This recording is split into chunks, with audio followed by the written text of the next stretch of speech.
And he also said that men would have to pay for women. Because a lot of y'all out here talking about what happened to polygamy. That's what happened.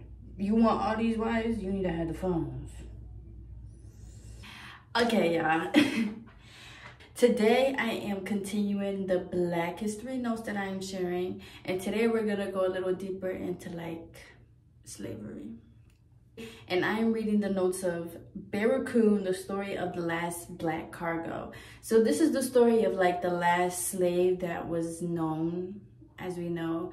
Zora Neale Hurston went to his house. She decided to interview him, and then she decided to share his story. So there is a book if you want to read it. I tried to look up videos online, but like there wasn't any.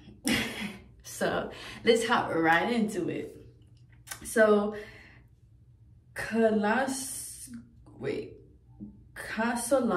Now some of these names I don't know, so they're gonna get a little butchered, but forgive me, okay? Forgive me. I don't like this piece of my hair like this. You know what I'm about to do? No, but really, y'all, this book was good, so I do recommend reading it though. But yes, Kasala was the last African of American slaver, Coltilda. He was held slave for 4 to 5.5 years in Alabama from 1860, and he says during that time he was very lonely and disconnected. He was born circa around 1841 in Bante, which was the Isha group of Yoruba people of West Africa. So they say circa because he doesn't really know when he was really born like that. And back then they didn't have like birth certificates and stuff like that. And I don't even think they were really celebrating birthdays like that. So he just knows he was born around 1841. And the meaning of his name, Kasala, means I don't lose my fruits anymore. My children don't die anymore. So those were the two meanings of his names. And at 19, he was gonna get married, but at 19 was when they actually enslaved him. So by 14, he was prepared to go into Oro, which was a society responsible for justice and security of the town. And because he was going into this, he learned how to hunt, camp, track, and shoot arrows. So this was a community or organization that helped protect the community. And then they would learn to do all these things so that they could take care of their community. Back then, y'all, they wasn't going to stores and stuff. Their food, they was picking it, hunting it, killing it, cleaning, and feeding. Which he goes into how the Britain abolished international trafficking of Africans, which was the transatlantic slave trade. But the US had followed, but they still went out to Africa to do illegitimate trading. Basically, they were doing illegal things. So you white people, you never want to follow the rules. His real name was Cudjo Lewis. Britain had wanted to end the slave trade after a while, but the US and then some Africans actually did not want the trafficking to stop. Part of it, or like one of the tribes, I guess, but basically, the Dahomey resisted because internal enslavement was essential to traditions. But by selling, they earned wealth and dominance, power, and control. So if you don't know who the Dahomey was, like it was an army of pure female warriors, and they were one of the strongest warriors in Africa. So they knew how to kill, they knew how to fight. Everybody knew that the Dahomey was not to be fucked with, or you will be fucked up. So yeah, if you don't know, you can research it, but there's also a movie that came out called The Woman King, which touches on the Dahomey, who they were, and also to the slave trade. So you can also watch that movie too if you want more information on the Dahomey. They wanted to keep the slave trafficking going because they were making money, and they were also gaining power and control. Because you got to remember, like, it was also a scare tactic too. I can only imagine like having slaves that you're like, if you don't follow my rules, you about to get traded. Like, y'all see how the sports is low-key. So the king of Dahomey had wars to maintain the slave supply, and he sold prisoners. Timothy Meaner imported Africans illegally to the country. William Foster built the Coltilda, for transport of slaves. After 6 weeks of not getting caught, he was able to get slaves. So people from the US was coming to Africa to still pick up slaves and doing these illegal trades, but they had to do it so discreetly and they could not get caught. So that's why it says it took him like 6 weeks, versus before, when it was like legal. You got to remember, they was basically going out there, they could do whatever the fuck they wanted, but they did have to build their boats. And he gets into these boat sizes, y'all. Give me a minute. So 1801 to 1866, 3,873,600 Africans were traded for gold and guns. Excuse my wording with the math, my bad. But yes, those Africans were traded for gold and guns. They weren't just traded for, well, I should say that they were traded to be slaves to white people, right? But in Africa, the reason why they also keep the slave trafficking going was because they were also getting like guns, weapons from Americans. And you know, Americans, we have some of the best weapons. So they were able to get more advanced weapons from us, and then they were able to keep their gold.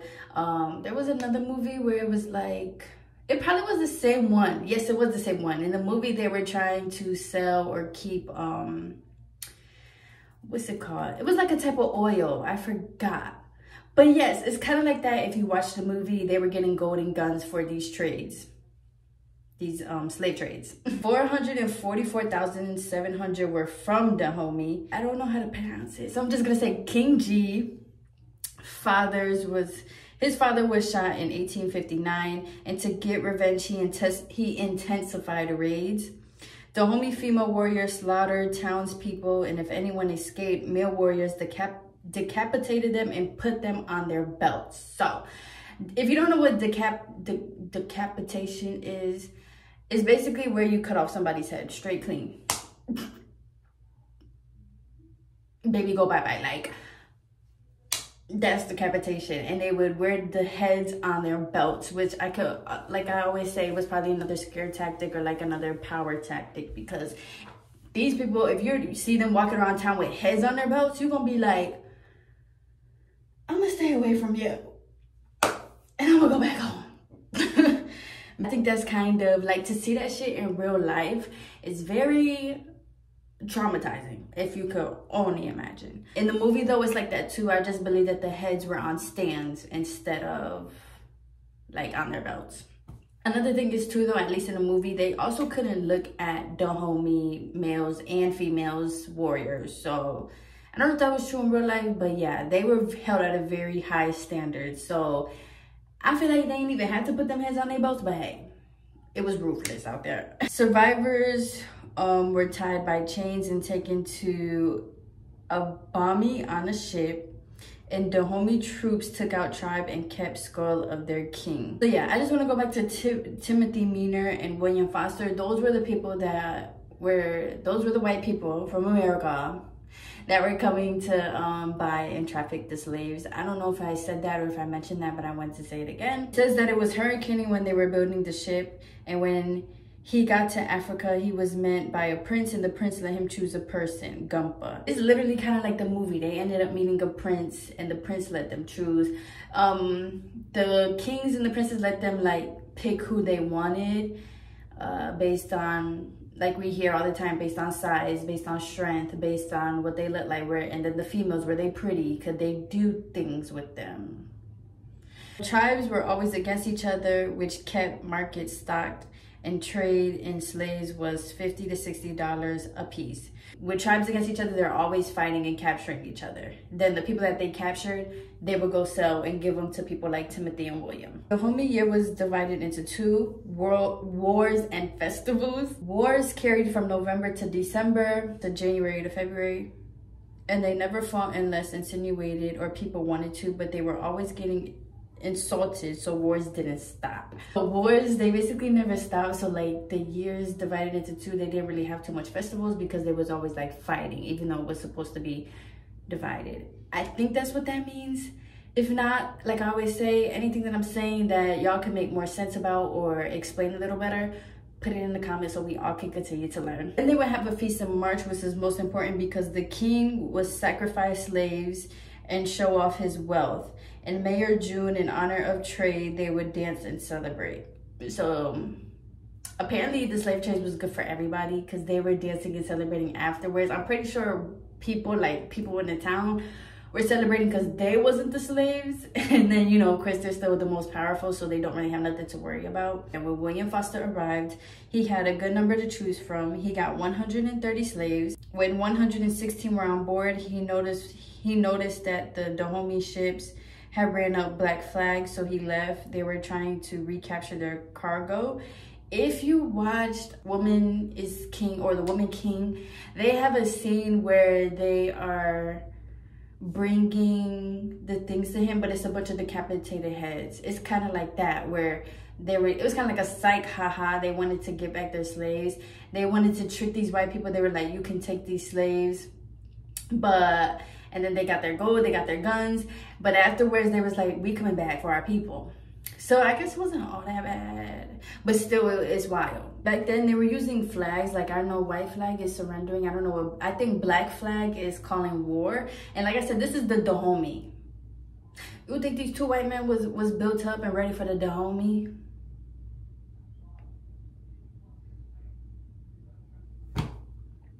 So they left. So they left without like 14 of their slaves, but they did get 116 that they were able to take. On the ship, he had said that blacks were cramped. The usual space was 2.5 feet to 3 feet in height. If you could only imagine being cramped, like bending over and having to be like this for who the fuck knows how many days and weeks and months, that is crazy. But they said that the Coltilda ship, which is the one that William Foster had built, was about 5 foot in height, so it was a little better, but people were still cramped. I also want you guys to remember that on these ships, people didn't have bathrooms, so any pee, poop, period blood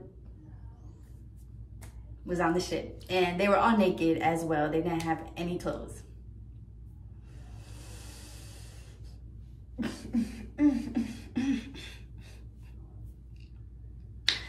On the way back to America, they almost did get caught by Britons, but they didn't, but almost.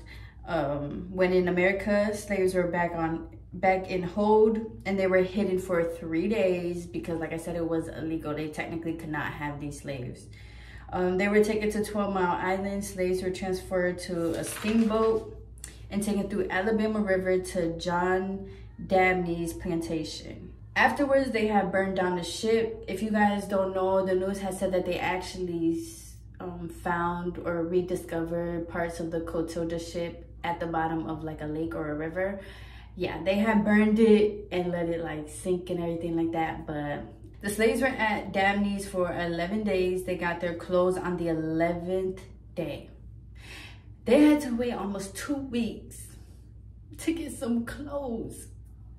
Bless our ancestors. Bless our ancestors. I love y'all so much. I don't know how y'all put up with this, but y'all are strong. Thank you. They were only allowed to talk in whispers, and they were placed into 2 rows by men and women to be sold, and they split them up and the slaves worked. Then Meaners was fined for bringing in Africans.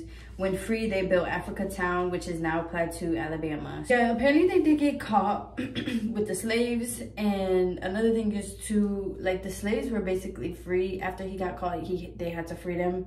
So they wanted to go back home to Africa, but realized they had to save a lot of money, and they didn't. They could not. They did not have the resources. So they ended up building their own Africa Town in Alabama. And they were still able to do all their traditions.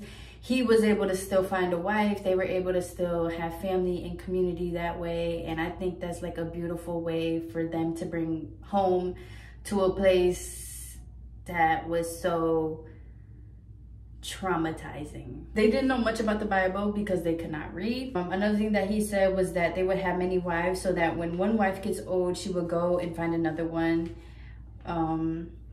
And the wife would teach the new one everything, cooking, cleaning, what the husband liked, so that when like she died, then the next wife would step in and still be able to do the same things. And he also said that men would have to pay for women.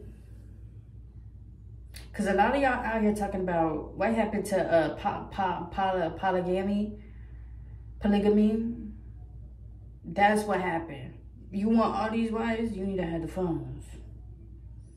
Yeah, and another thing that the wife would do while she was teaching her is that they would build a house. Another tradition that they had was when someone kills a leper, they would have to bring it so it can be used.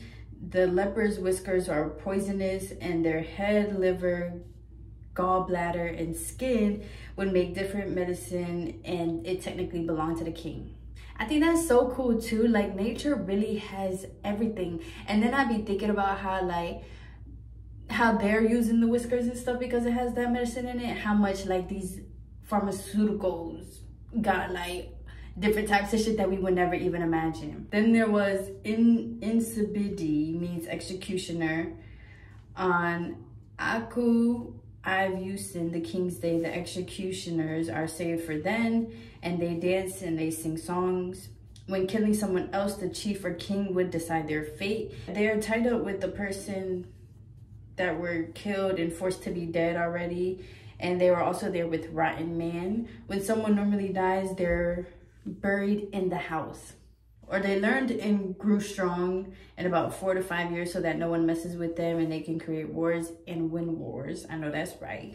The king of Dahomey wanted crops, but their king says no, they have plenty of land but are too busy selling people. Trader tells king of Dahomey how to overtake them, attacked when they were asleep, and Dahomey women were strong. They surrounded all of the gates. So this is basically going into one of the wars that they had. So yeah, here's where the flags are. The black flag means that the king died and no one's in charge. Red means that they'll fight and not pay tax. Green means they'll pay. And he recalls that he has never seen the white man. I should not have said it in that accent, I'm sorry. But he has never seen the white man. He says that he went to America naked and they got called naked savages once again. But you didn't give us no clothes. How you gonna call me a savage but you not giving me the clothes and you took me? That's called kidnapping. And now you're not taking care of your kid. The ocean and wind was loud, he says, like on the boat, that the ocean and the wind was loud. He said that Captain Jim was helpful and they worked and had whips. They got whipped if they weren't running fast enough and if they didn't bring a big load. A big load is kind of like, y'all remember how they were picking cotton? They would pick the cotton and put it kind of like into a trash bag or into like a basket, and then they would carry the bag or the basket literally on them like this. They would go to get it weighed. If they weren't having a big enough load or it wasn't to their expectations or what they wanted, they would get whipped. I believe that is what he means by a big load. And then the thing is that, like, if you were stronger, or if say you were already a hard worker and you brought in like 50 pounds on your first day, they would expect that every day after that. So if you brought in 50 pounds your first couple of days and then you just start bringing in like 30, 40, which is still a lot of cotton, then you would still get whipped because it's like you should still be bringing in 50 or more pounds like you did that first day. So did y'all see how much this ties into like 9 to 5s and shit? They worked hard, slept on the floor, got told they were fighting to free slaves, but when no one told them they were free, they thought they were fighting about something else. So you gotta remember, they couldn't read or write. So when the slaves were free and stuff, they had no idea. And then all of them being together on one plantation, everything, they didn't know. And of course, who gonna tell them? Man should not. So they didn't know that they were free. Their kids never got to see African soil, which breaks my heart because I can only imagine you coming from somewhere that's so beautiful and, you know, it's Africa. But to come from somewhere so beautiful like Africa and then come here and your kid, you can't even bring your kids back home for them to see the soil, the fruits, the animals. I think that breaks my heart. On Sundays, they didn't have to work. Y'all thinking what I'm thinking? Raise your hand if you eat at Chick-fil-A. Raise your hand if you work at Chick-fil-A. So on those Sundays that they didn't have to work, they danced like back at home. But African Americans that were already here would tell them not to do that. I believe they told them not to do that because a lot of times white people, when they see us dancing, and especially back then, like twerking was just literally a dance, a spiritual routine, a spiritual ritual. They was just twerking to release things out of their hips, out of their bodies. Like that was their way, right? But when white people had first saw it or whatever, they were like, what the fuck? What the fuck are you doing? So the African Americans would tell them like, no, don't do that. They're gonna start tripping. So you could just imagine like how much of their happiness, like that was the one thing they had that probably connected them back to home, or they're just trying to do what they did at home. And then for them to be told no, it's like, you just stole all of my happiness and peace, because I'm trying out here and you're telling me to stop. Ooh, America, you will get your days. On April 12, 1865, the Yankee soldiers, the soldiers,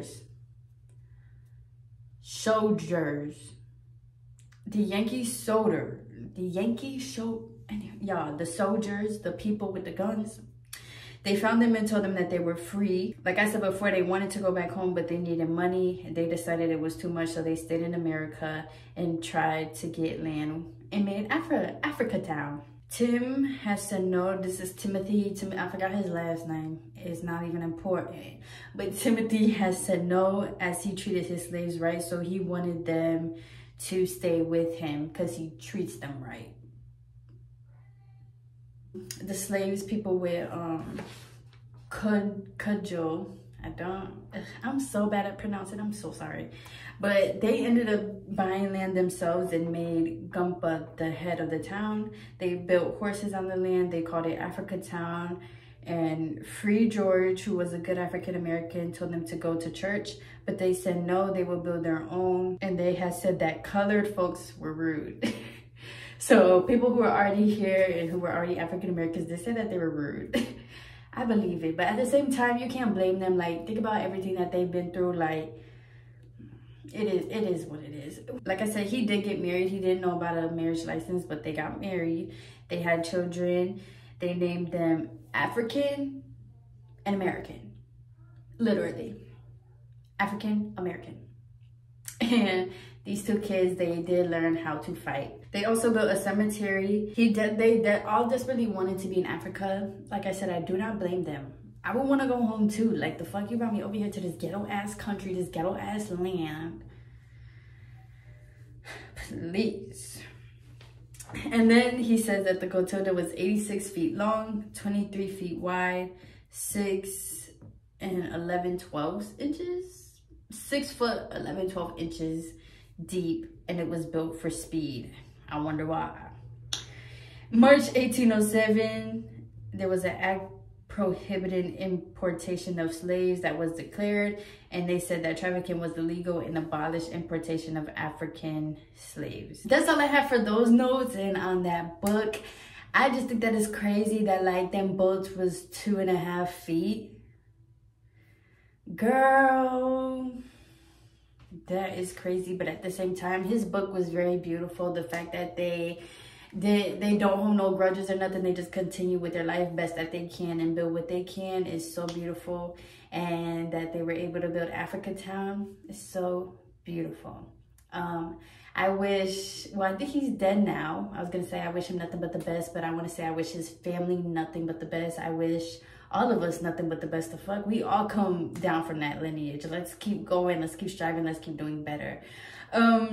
So yes, please stay tuned for my Black History Notes. I think next week is also going to be more about slavery and slaves and stuff like that. And the beauty about this book is that he actually tells us about his time in Africa. So you get a first-hand glimpse of Africa from somebody that actually was there before being brought over. So that's why he was talking so much about the wars with the Dahomey and what the Dahomey did. That's who he was living with, and I think that's also very cool because we really don't get to hear these stories anymore. So yeah, thank you guys for liking, subscribing, and thank you guys for being a part of this. And don't forget to like, comment. Like I said, if you want to explain anything deeper, if you have any questions, or if you just have any information that you want to add or correct, that ain't no problem. And yeah, happy February. Yes, happy February. I hope you guys have a great rest of the month, a great rest of the week.